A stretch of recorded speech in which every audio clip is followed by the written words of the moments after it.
Okay guys, I'm here today with John Danaher, huge honor for me, Brian, and guys, today John's just shooting the second part of the Jiu-Jitsu, the Ageless Jiu-Jitsu series that he's doing. That's all about Jiu-Jitsu for old guys, and this part is all about the top game, right John? That's correct. No gi. Yes. The series is divided into 4 compartments. The first is, the first 2 are no gi. First was bottom game, now top game. Then we'll go into the gi videos. Again, top and bottom is the division. Good. So in this video, we continue this idea that we started in the first. We start to investigate what is it that older athletes or people that just come from no athletic background, they don't have to be old. They might just be someone who's just has no athletic background. They're starting jiu-jitsu and now they've got to go against people who are athletic and they're struggling and they find themselves less explosive than their opponent, slower. The opponents have better cardiovascular endurance, etc., and they're struggling to win. And our question is, how do you take people like this and give them a game plan, not only just on the mat, but for a training program in general that pushes them in a direction where they can be very competitive against younger, fitter, stronger, more athletic opponents. That's the central insight that we're working with. Now in this section, we look at top game. And again, the general answer, the program that we're trying to push is we want to maximize body contact, advantageous body contact with our opponents, so that there's so much connection between you and your opponent that it just slows the match down and creates situations in top where you can start using body weight to pin, frustrate, and hold younger, fitter opponents for long periods of time and push them into areas where they start making mistakes to set up submission holds. As always, we're trying to funnel the action towards close body contact, and as always, from neutral position, there is no position which offers more advantageous body contact than half guard top.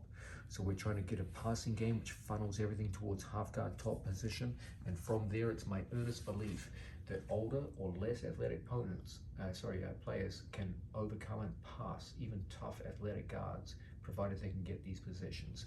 If you can get chest to chest on a younger, fitter athlete than yourself, you have an excellent chance of passing if you can just follow some of the prerequisites that we point out in this video. Once we get there, we talk about the power of pinning. One of the great ways for older, less athletic people to tire, frustrate, and subdue more athletic opponents is to pin them for extended periods of time.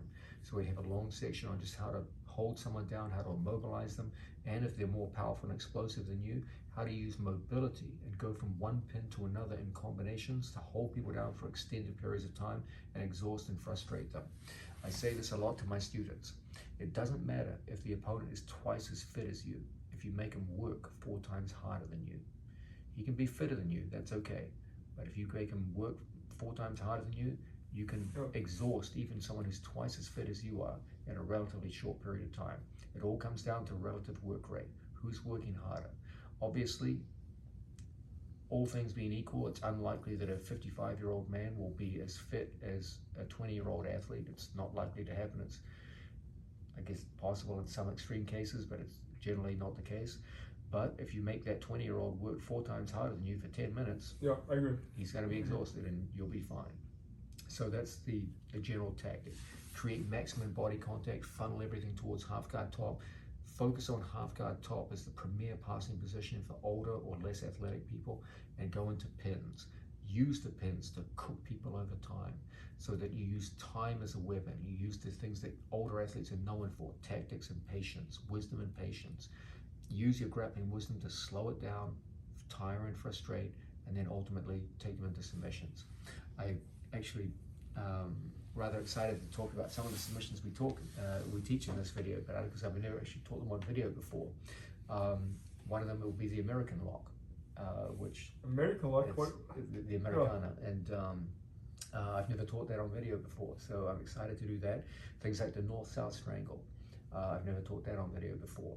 So these are submissions which take almost no risk, because one of the themes of this video is that for older or less athletic people, when you go for submissions, you want to favor submissions that don't compromise your position. Now, some of the best submissions for younger athletes involve throwing your body off your opponent, going into leg locks, going into arm bars, triangles, etc., etc. Now, that's great if you've got the mobility for it, but a lot of older athletes are reluctant to do this. Like, hey, I got mounted on this guy, I don't want to take the risk of going for a triangle from here. What if I fall off? Now I've got to go through the whole process again. So we focused in this video on submission holds that don't require you to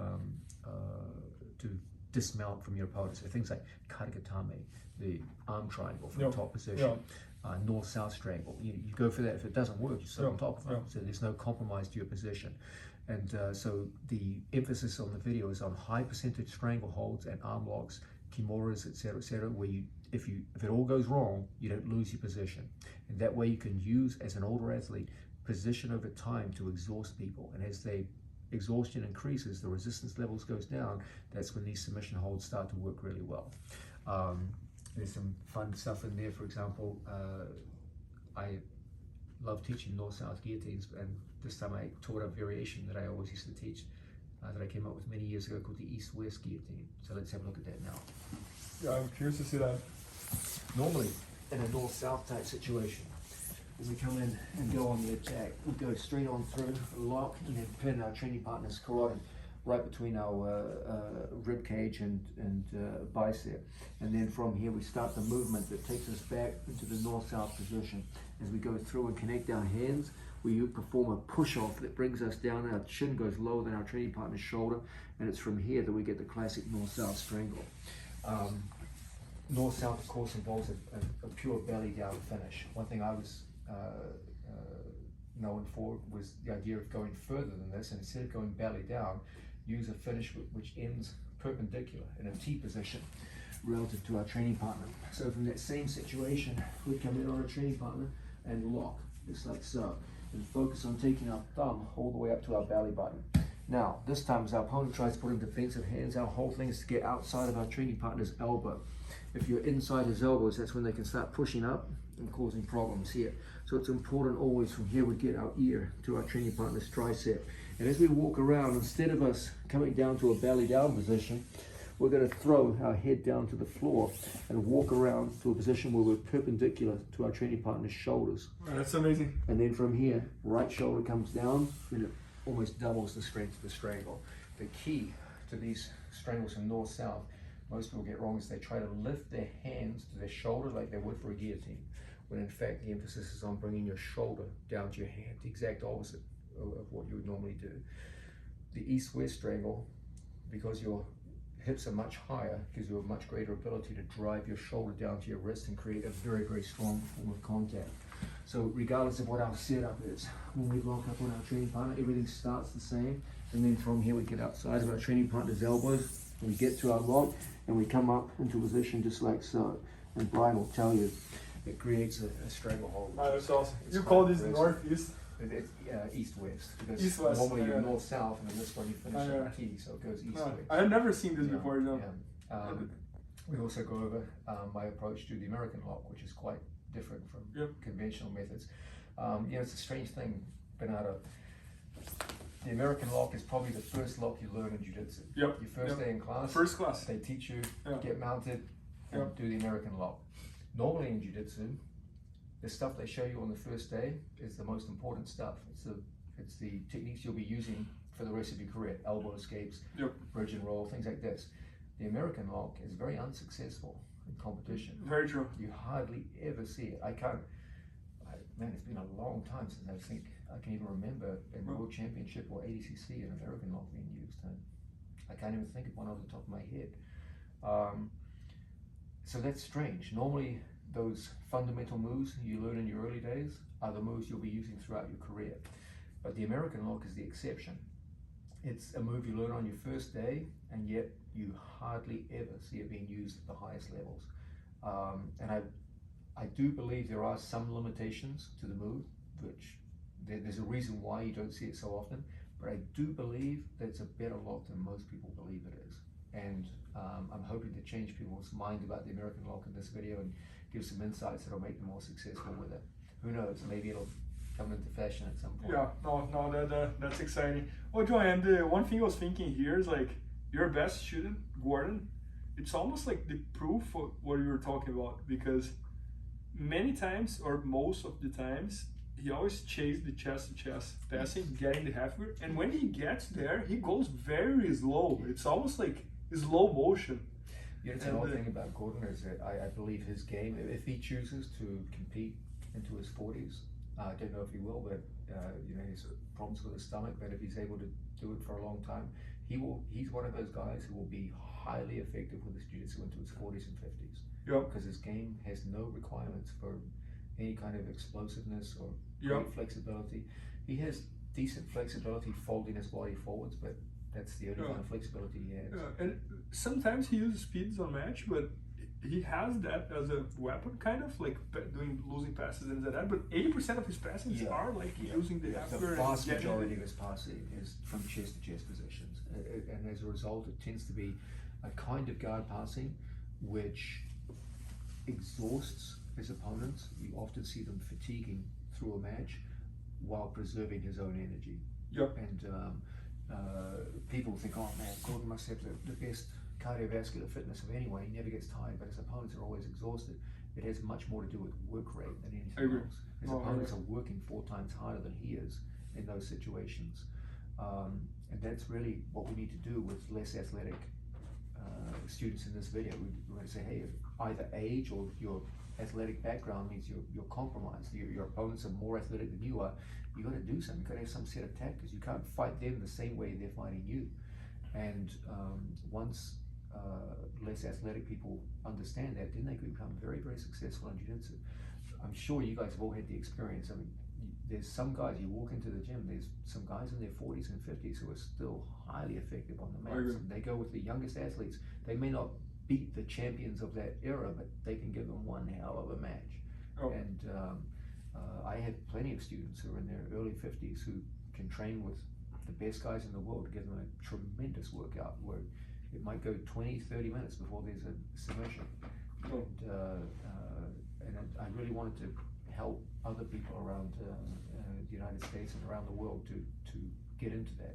What does it take to take someone who's not athletic, who's getting older, and make them very, very competitive against even very skilled young opposition? No, and everything you said, especially for no-gi, because I think no-gi is trending a lot right now, and it's people see no-gi like, oh, this is for young guys, this is like for who is explosive, who is athletic, and it's not true. Like I think everybody can be successful. I do think no-gi that as well. the gi game does slow a match down just because there is just more friction, there's more handles to work with, but you'll be pleasantly surprised to see how much you can slow down even a very explosive athlete if you know how to grip and you know how to position your body.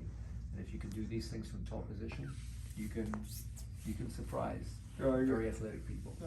Joanne, the other thing that caught my attention, you mentioned about the katagatame, the arm triangle from top. It's classic, like every single old person I ever seen doing jiu-jitsu, they always try that.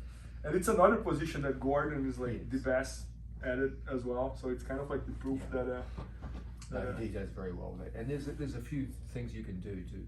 It's one of those subtle moves that it looks like a move you could learn in 5 minutes. But performed against someone who's very, very good, there's some details you need, and I wanted to flesh those out in this video and show exactly what it takes to put away someone who knows how to defend the move. That's awesome. So guys, this is the second part of the Ages of Jiu-Jitsu instructional series that John is doing, all about top game for no-gi, and it's going to be at BJJ Fanatics very soon. Maybe by the time you're watching this video, it's already there, so make sure to check that out. And thanks so much, John. Appreciate it. Thank you, Brian. Please help me out to grow my YouTube channel. Just click subscribe. And to watch more videos, just click under see more videos. I hope you enjoyed. BJJFanatics.com. Use the promo code YouTube Faria to get 10% off any instructional video. Improve your jiu-jitsu faster.